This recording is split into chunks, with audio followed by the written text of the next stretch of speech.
Thank you.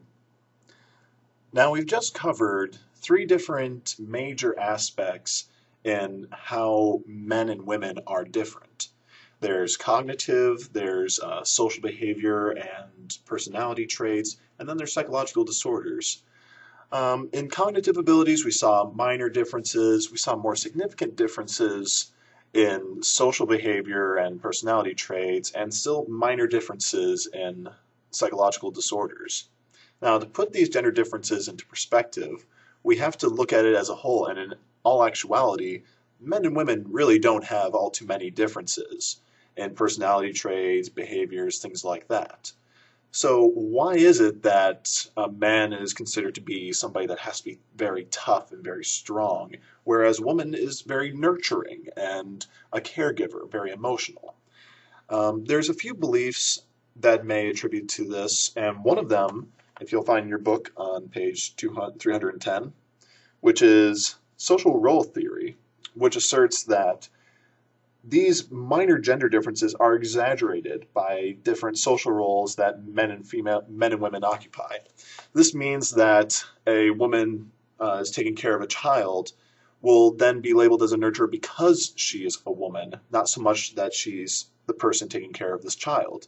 And this is somewhat of a stereotype, which is unjust. A woman could have a child and then have the man take care of that child, and then he would be the nurturing role. But social role theory dictates that because a woman is the caregiver, she has these innate nurturing capabilities, which is just not true. We know that men and women experience emotions on an equal level, so they should both be capable of doing these things as well as the other.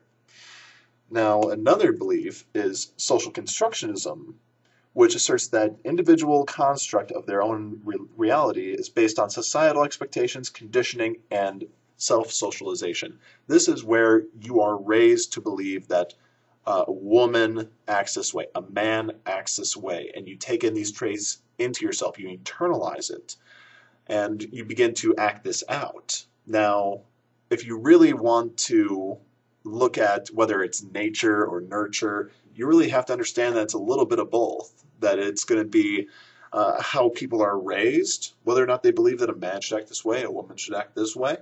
Also, biologically, how is the person different? Not so much how is the gender different, but how is the person different? A person could be a woman and be very aggressive and very strong, make an excellent soldier, but if they're raised to believe that they have to be nurturing, then they're going to become that, according to social constructionism.